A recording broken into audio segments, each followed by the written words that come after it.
장애인 문화복지신문 제493호 제12면 기사입니다. 김덕현 연천군수, 행안부의 지역 주요 현안 건의. 연천군은 김덕현 연천군수가 지난달 29일 세종 컨벤션센터에서 열린 행정안전부 인구감소 지역 정책간담회에 참석해 행안부의 지역 주요 현안을 건의했다고 이를 밝혔다. 이날 김덕현 군수는 윤호중 행안부 장관에게 정부가 균형 성장을 위해 추진하는 지방 우선 정책의 수도권 인구감소 지역도 포함해 줄 것과 기회발전 특구 신청을 위한 수도권 지침을 조속히 마련해 줄 것을 요구했다. 이날 정책간담회에서는 행안부 장관과 인구감소 지역 단체장, 한국철도공사 사장 직무대행, 수소카 관계자 등이 참석해 지방소멸대응기금 확대 등 주요 정부 정책 공유 등 인구감소 지역의 실질적인 인구 유입과 지역 활력 제고를 위한 방안을 논의했다. 특히 연천군은 지방소멸대응기금의 경상비 지원 등 자율성 확대, 인구감소 지역 재지정 등 인구감소 지역 시장 군수 구청장 협의회를 통해 8건의 건의사항을 행안부에 전달했다.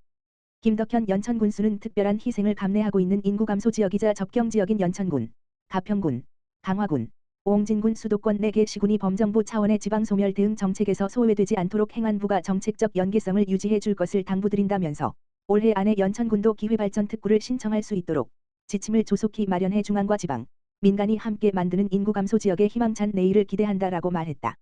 오산시, 장애인의 자립을 위한 위안장애인 보호작업장 개소. 오산시, 시장 이권재는 지난 8월 26일 위안장애인 보호작업장, 원장 김영록, 개소식을 열고 본격적인 운영에 들어갔다고 밝혔다. 이번 개소식은 장애인의 자립과 사회참여 확대를 위한 뜻깊은 자리로 지역사회와 후원자들이 함께 축하하며 따뜻한 분위기 속에서 진행됐다. 내빈들의 축사에 이어 근로장애인들이 아름다운 세상을 합창하며 감동을 더했다. 위안장애인 보호작업장은 오산침례교회 김종훈 목사가 교회 3층 공간을 무상 임대하면서 시작됐다. 지난 2월 장애인 직업재활시설로 설치 신고를 완료하고 운영을 시작했으며 현재 종사자 3명, 근로장애인 12명, 훈련장애인 5명이 함께하고 있다.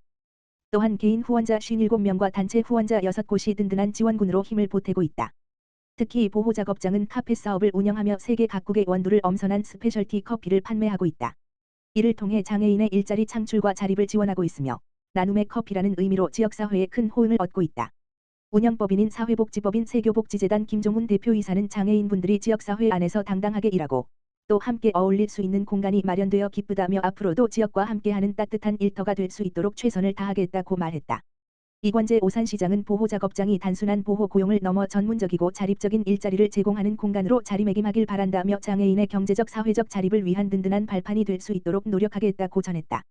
의왕시의회, 대안교육기관 발전 지원 정책 토론회 개최.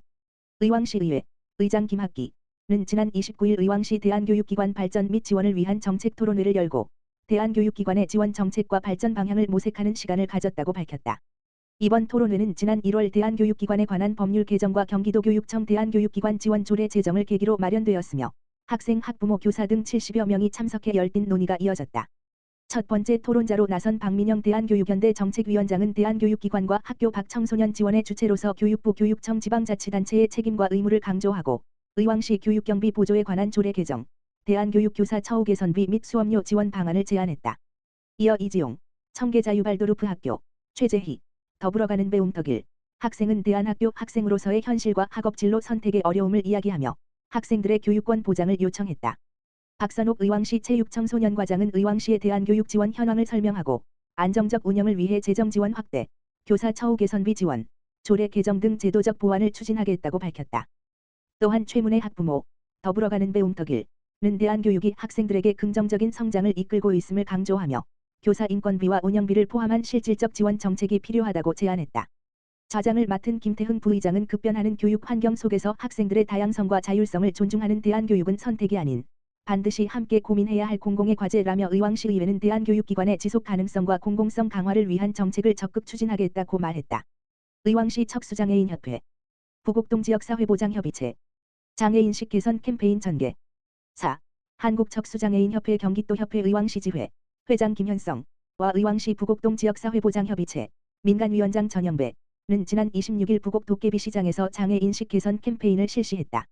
장애인과 비장애인이 함께하는 아름다운 세상을 주제로 진행된 이번 캠페인은 시민들이 일상 속에서 장애인과 자연스럽게 어울릴 수 있는 사회적 분위기를 조성하고 상호 존중을 바탕으로 한 건강한 공동체 형성에 중점을 두었다.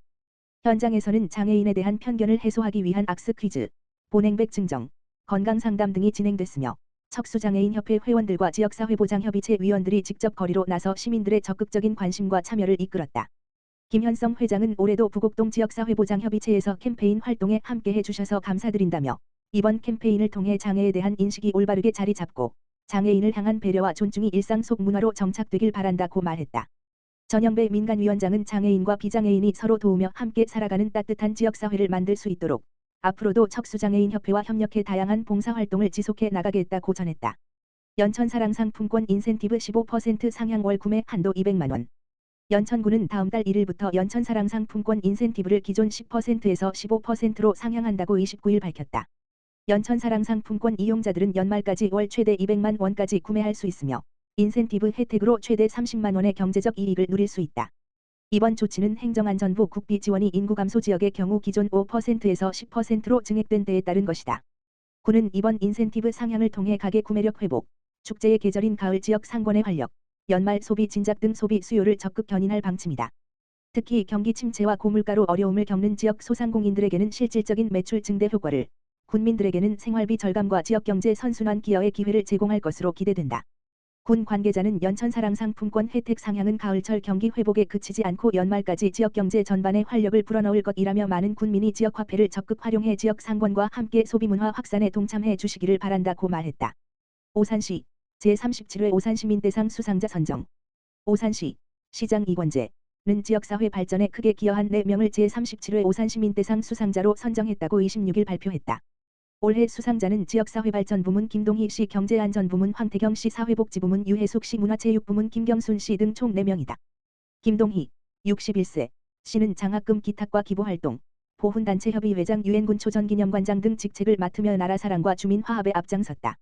황태경 58세 씨는 오산 새마을금고 이사장으로 재임하며 2021년 새마을금고 자산 3천억 원 달성을 이끌었고 소상공인 지원과 나눔 활동으로 지역경제 활성화에 기여했다. 유혜숙 70세 씨는 새마을회 활동과 여성봉사단체 향기회 창단을 통해 취약계층 지원과 여성 권익 신장 및 안전한 지역사회 조성에 힘썼다. 김경순 71세 씨는 파크골프협회 회장으로 종목 보급과 시민 체력 증진에 기여했으며 장학금 기탁과 환경정화 활동 등 생활체육 발전에 이바지했다. 한편 제37회 오산시민대상 시상식은 오는 9월 19일 열리는 오산시민의 날 기념식에서 진행될 예정이다.